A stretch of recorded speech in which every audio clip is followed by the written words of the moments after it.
Hello and a warm welcome to KMTV News Update. Let's take a look. I'm Salim Bukhari. Let's take a look at stories we are following.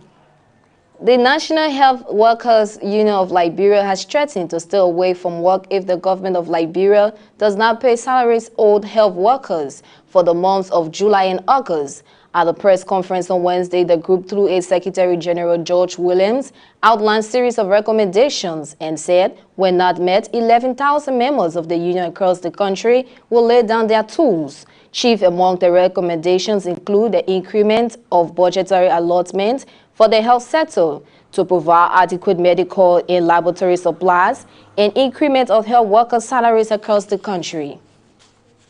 The Institute for Research in Democratic Development has launched a 4-month advocacy campaign to ensure equal and unrestricted justice for all.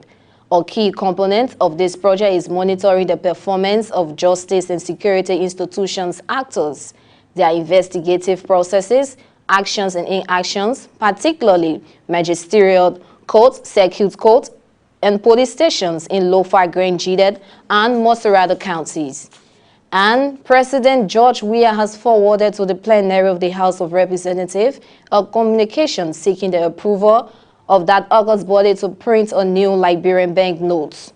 According to the president's letter, the new currency, if printed, will address the current economic challenge in Liberia. Chief Clerk of the House of Representatives, Maitre Sion, read.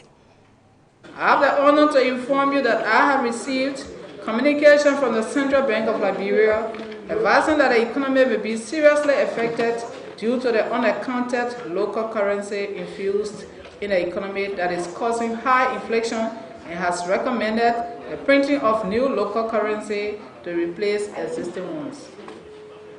While a decision needs to be made now to address this issue that impacts the economy, it is important to note that the printing of banknotes will require your approval in accordance with Article 34D 2I of the Constitution of the Republic of Liberia, 1986.